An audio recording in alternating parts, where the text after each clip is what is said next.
सदा चक्षुरुन्मिलितं येन तस्मै श्रीगुरवे नमः। नमो विष्णुपदाय कृष्णप्रेष्ठाय भूतले श्रीमते भक्तिवेदान्त स्वामी नामिने। नमस्ते सरस्वती देवी गौरवाणी प्रचारिणे निर्विशेष शून्यवादी पाश्चात्य देशतारिणे। जय श्री कृष्ण चैतन्य प्रभु नित्यानंद श्री अद्वैत गदाधर श्रीवासदि गौर भक्तवृंद। हरे कृष्ण कृष्ण कृष्ण हरे हरे हरे राम राम राम हरे हरे।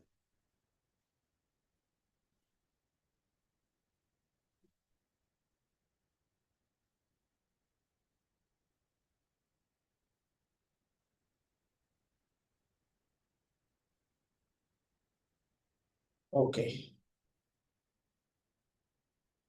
మనము 2వ అధ్యాయము 13వ శ్లోకం నుంచి చర్చించుకుంటున్నాం. ఒక నిమిషం, నాతో పాటు చెప్పండి. అతచ్చేత్వం మిమం ధర్మ్యం సంగ్రమాం న కరిష్యతే తతస్వధర్మ కీర్తించ హిత్వా పాపమ వాప్యసి.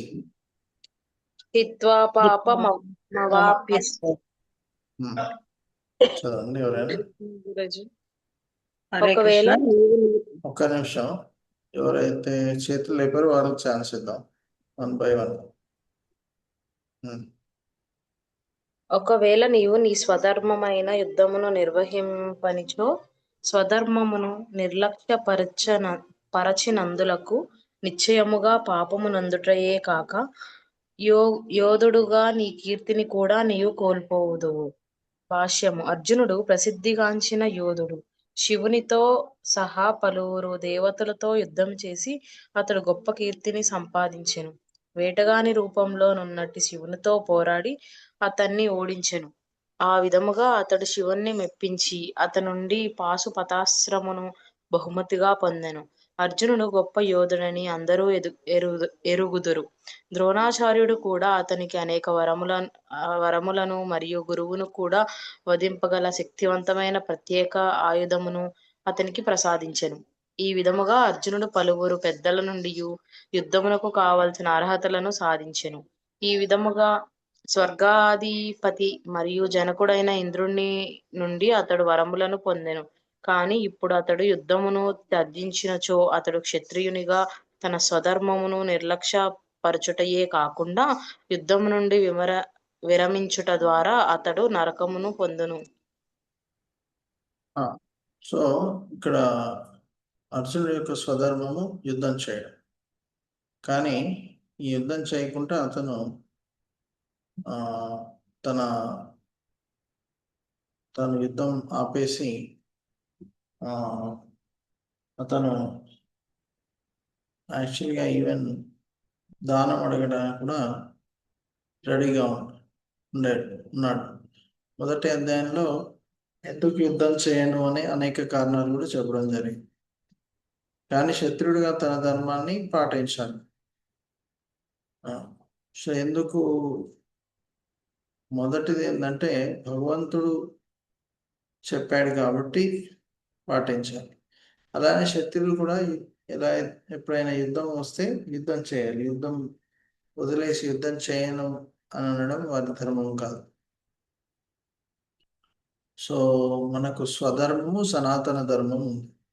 ఆ స్వధర్మం వచ్చేసి వర్ణ ఆశ్రమం అంటే మనకున్న గుణకర్మలను అనుసరించి కొందరు బ్రాహ్మణులు, క్షత్రియులు, వైశ్యులు, శూద్రులు ఈ విధంగా విభజించబడింది. సో ఈ వర్ణాశ్రమ పద్ధతి శాస్త్రాల్లో అంటే కృష్ణుడు భగవద్గీతలో చెప్పాడు, చతుర్వర్ణం మయా సృష్టం గుణకర్మ విభాగశ.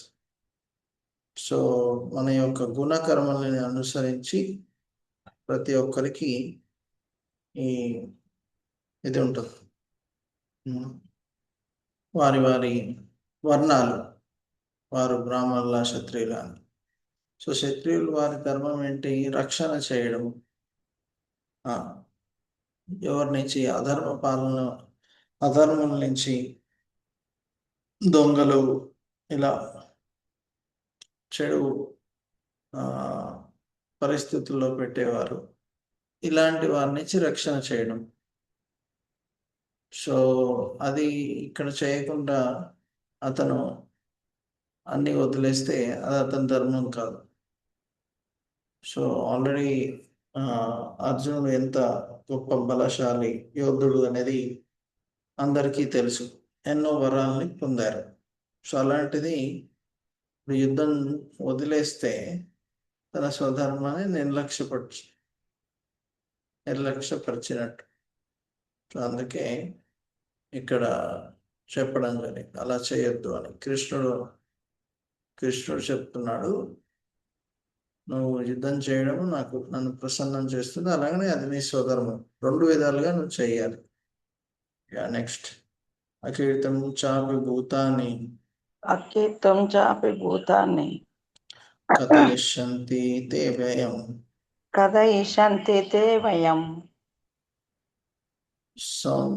సంభావితస్య చ కీర్తి వ్యయం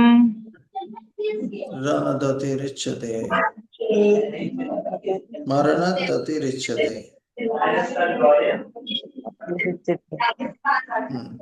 చదవదలుచుకున్న వారు చేతులు లేపవచ్చు, వారికి ఛాన్స్ ఇస్తాం. చదవండి. హరే కృష్ణ. హరే కృష్ణ. నీ అపకీర్తిని ఎల్లప్పుడూ చెప్పుకుంటావు. గౌరవం గల వానికి అపకీర్తి అన్నది మరణం కంటేను దారుణమైనది. శ్రీల ప్రభుపాదుల భాష్యం. అర్జున్ని యుద్ధ విముఖతను గూర్చి కృష్ణ భగవానుడు తత్వబోధకునిగా మరియు మిత్రునిగా తన తుది తీర్పును ఈ విధంగా తెలుపుచున్నాడు. ఓ అర్జున, యుద్ధమును ఆరంభించుటకు మునిపే నీవు యుద్ధరంగమును వీడినచో జనులు నిన్ను పిరికివాడందురు. ఒకవేళ జనులు నిన్ను నిందించినను రణరంగం నుండి పారిపోవుట చేత ప్రాణములను దక్కించుకోవచ్చునని భావించుట కంటేను నీవు యుద్ధమున మరణించుటే ఉత్తమమని నా అభిప్రాయం. గౌరవం గల నీ వంటి వానికి అపకీర్తి అన్నది మరణం కంటేను దారుణమైనది కనుక ప్రాణభీతితో నీవు యుద్ధం నుండి పారిపోరాదు. యుద్ధమున మరణించుటే ఉత్తమము. అది నా స్నేహమును దుర్వినియోగపరచుట నుండి మరి సంఘం నందు గౌరవమును కోల్పోయి అపకీర్తిని పొందుట నుండి నిన్ను కాపాడును. కనుకనే అర్జునుడు యుద్ధరంగమును వీడిపోవట కంటేను దాని అందు మరణించుటే ఉత్తమమని భగవాని తుది తీర్పు. హరే కృష్ణ. సో అర్జునుడు ఇంత గొప్ప క్షత్రియుడు, ఒకవేళ యుద్ధం చేయకుండా వెళ్ళిపోతే సో శత్రువులు పిరికివాడని చెప్తారు. సో అలా పారిపోవడం కంటే మరణిస్తే అట్లీస్ట్ స్వర్గలోకానికి వెళ్ళొచ్చు అని చెప్తున్నారు. శత్రువులకి అపకీర్తి కంటే అపకీర్తి మరణం కంటే దారుణమైనది. సో కాబట్టి అనవసరంగా యుద్ధం నుంచి పారిపోవద్దు. సో ఇది నీకు అపకీర్తిని తెస్తుందని చెప్తున్నారు. నెక్స్ట్, భయాద్రాదుపరతం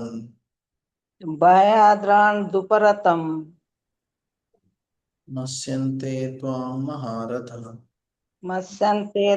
మహారథ. అందరూ చెప్పడానికి ప్రయత్నం చేయండి.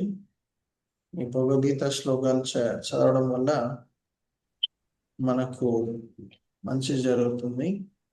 ఇది ఆధ్యాత్మిక శ్లోకాలు కాబట్టి వీటి పఠనము శ్రవణం చేయడం వల్ల మనకు భగవంతుడి సాంగత్యం దొరుకుతుంది. ఏషాం చత్వం బహుమతో భూత్వా యాస్యసి లాఘవం.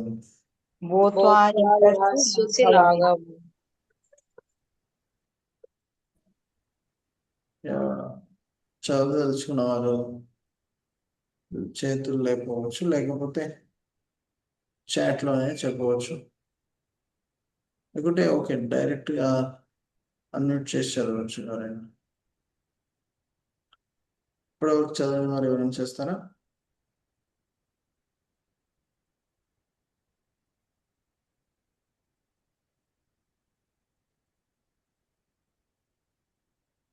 ఓకే, చదివిన వారైనా చదవచ్చు.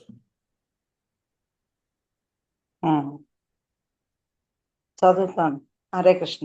నీ పేరు ప్రతిష్టల ఎడ గొప్ప గౌరవమును కలిగి ఉన్న సేనా నాయకుల భయం చేతనే యుద్ధరంగమును నీవు విడితివని భావించి నిన్ను చులకన చేయుదురు. శ్రీల ప్రపాదుల భాషం. శ్రీకృష్ణ భగవానుడు అర్జునుడికి తన తుది తీర్పును ఇంకను ఇట్లు కొనసాగించుతున్నాడు. సోదరులు మరియు పితామహుని పట్ల గల జాతి చేతనే యుద్ధరంగమును వీడితివని దుర్యోధనుడు, కర్ణుడు వంటి సేనా నాయకులు భావింతురని నీవు భావింపకము. ప్రాణ భయం చేతనే నీవు అట్లు పలాయనమైతివని వారు భావించెదరు. దానితో నీ పేరు ప్రతిష్టల ఎడగల వారి గొప్ప అభిప్రాయం నశించిపోవును. హరే కృష్ణ. నెక్స్ట్ అవాచ్యవాదం శబాహం అవాంఛవాదంచ వదశ్యంతి తవాహిత వదశంతి తవాహిత నిందంతస్తవ సామర్థ్యం నిందస్తవ సామర్థ్యం తతో దుఃఖతరం కిం. తతో దుఃఖతరం నుకిం.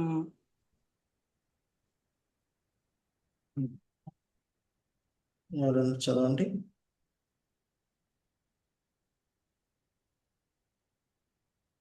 చదవనా? ఎవరైనా చదవని వారు చదువుతారా?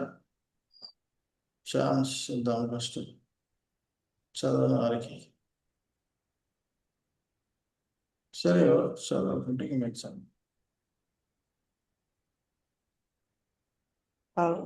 నీ శత్రువులు నిన్ను పలు నిర్ణయ వాక్యములతో వర్ణించుచు నీ సామర్థ్యమును నిందింతురు. ఇంతకంటే నీకు దుఃఖతరమైనది మరేమి కలదు? శ్రీల ప్రపాదుల భాషం. అర్జునుడు చూపించిన అవాంఛితమైన జాలిని చూసి శ్రీకృష్ణ భగవానుడు తొలుత ఆశ్చర్యపడాను. అట్టి జాలి అనారీలకు మాత్రమే తగినదని అతడు వివరించి తెలిపాను.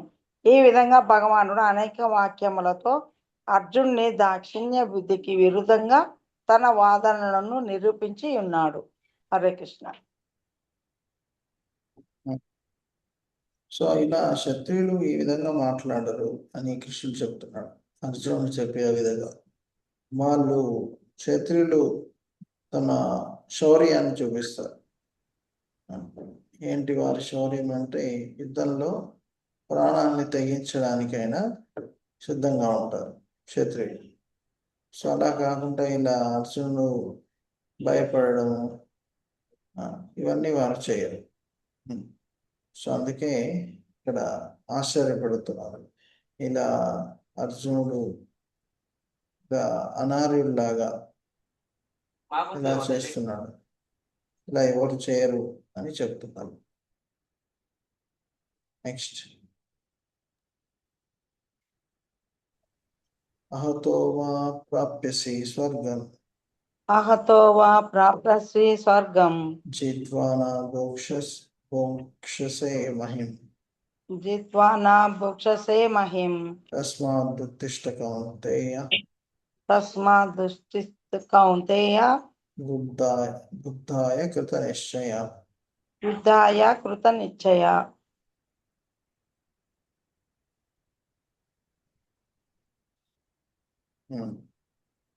ఎవరైనా చదువుతారా?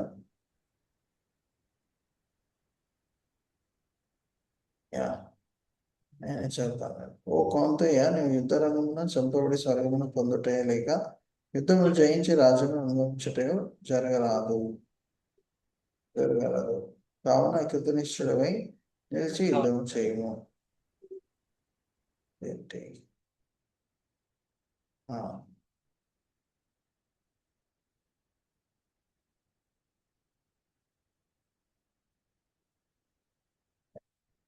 అర్జునుడి పక్షం జయం కలగడం నిశ్చయం లేకుండా అతను యుద్ధం చేయవలసి ఉన్నది. అందుకనగా అటు యుద్ధములను మరిచించను అతను స్వర్గలోకం పొందుటే అవకాశం కలదు. సో ఇక్కడ క్షత్రియుల యొక్క ధర్మం గురించి చెప్పడం జరిగింది. ఓకే, సో ఐ థింక్ ఇక్కడతో ఆపేద్దాము. శ్రీమద్ భగవద్గీతకి జై. శ్రీల ప్రభుపాదకి జై. ధన్యవాదాలు.